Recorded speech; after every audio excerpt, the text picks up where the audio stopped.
इस वीडियो में मैं आपको बताऊंगी कि कैसे आप किसी भी नंबर को डेसिमल फॉर्मेट से बाइनरी फॉर्मेट में कन्वर्ट कर सकते हैं और बाइनरी फॉर्मेट से अगेन आप उसको डेसिमल फॉर्मेट में कन्वर्ट कर सकते हैं।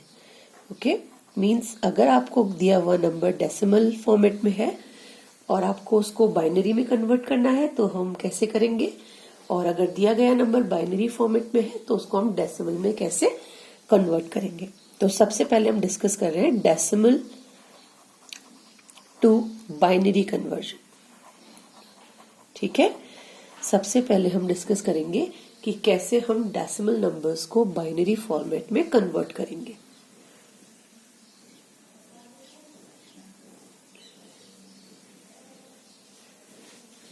यहां देखिए, सपोज मैंने एक नंबर लिया है एग्जाम्पल के तौर पर। मैम एक वैल्यू ले रही है 22 which is in the form of decimal, and now I have to convert this number in the form of binary. There are two methods to convert any of the decimal value into binary format. दो तरीकों से आप इसको convert कर सकते हैं। पहला तरीका जो है आपका वो डिवीजन मेथड है। डिवीजन मेथड क्या कहता है, आपके पास जो गिवन नंबर है उसको आप लिखिए और आपको इस नंबर को 2 से डिवाइड करना है। हम 2 से डिवाइड क्यों कर रहे हैं, क्योंकि जो हमें रिक्वायर्ड फॉर्मेट है वो बाइनरी है और बाइनरी नंबर सिस्टम का बेस आपका होता है 2। ठीक है, एक तो ये कारण है। दूसरा कारण क्या है कि आपको जैसे पता है बच्चों कि बाइनरी नंबर सिस्टम में किसी भी नंबर को हम 1 या 0 की हेल्प से लिखते हैं। तो जब भी किसी नंबर को हम 2 से डिवाइड करते हैं तो उस डिवीजन में रिमाइंडर 1 या 0 फॉर्म में आता है। तो इसका मतलब हमें डेसिमल टू बाइनरी कन्वर्जन जब करना है तो हम 2 से डिवाइड करेंगे नंबर को और रिमाइंडर को साइड में लिखते जाएंगे। At last you have to write reminder in a specific order, जो मैम आपको बताएंगी। Now see how to do it. सबसे पहले ये जो मिडिल सेक्शन है इसमें आप लिखेंगे क्वेश्चन, एंड जो साइड में आपका सेक्शन है राइट साइड में उसमें आप लिखेंगे आपका रिमाइंडर। नाउ सी, जब आप 22 को 2 से डिवाइड करते हैं तो आपके पास क्वेश्चन आता है 2 1 जा 2, 2 1 जा 2 and the reminder value will be 0। Now नए केस में आपके पास फिर से क्वेश्चन में बॉक्स में क्या वैल्यू आ रहा है 11, मीन्स अगेन हमें इसको 2 से डिवाइड करना है। सो इस समय आपके पास 2 5 जा 10 and the reminder will be 1। Okay, then again we have to divide the new question with by 2, so 2 2 जा 4 and again the remainder will be 1. Then again dividing it by 2, that will 2 1s are 2 and remainder will be 0. Now this time remainder is 0 and but quotient is not 0. आपको process तब तक follow करना है जब तक आपके पास question box में 0 नहीं आ जाता। अब देखिए बेटा, जब भी आप किसी लोअर वैल्यू को उससे ज्यादा मींस उससे हायर डिवाइजर से डिवाइड करते हैं, so the division is not possible.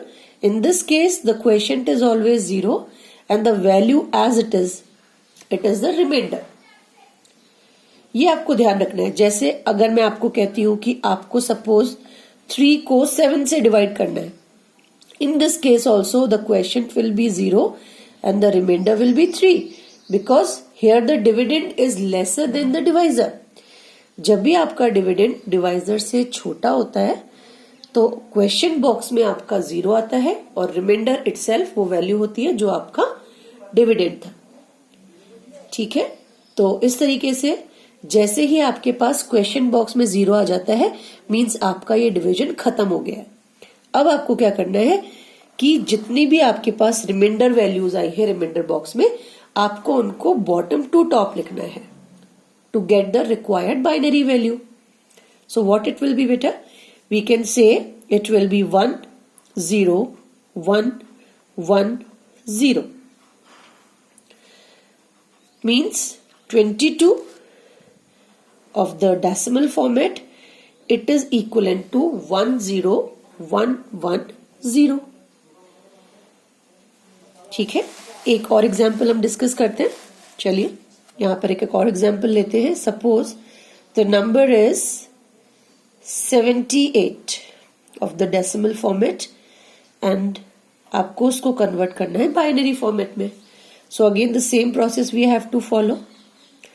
Write this value in the question box and keep on dividing till you get 0 in the question box.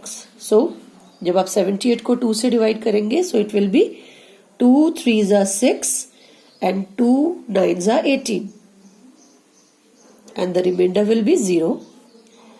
2 see कैसे कर रहे हैं हम, साइड में मैम करके दिखा रही हैं आपको.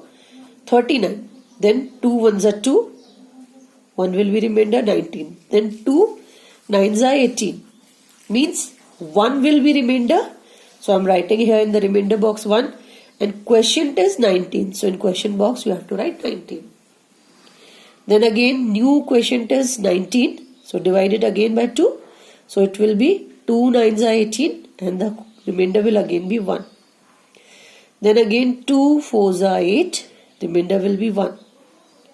Then again 2 2s are 4, remainder will be 0.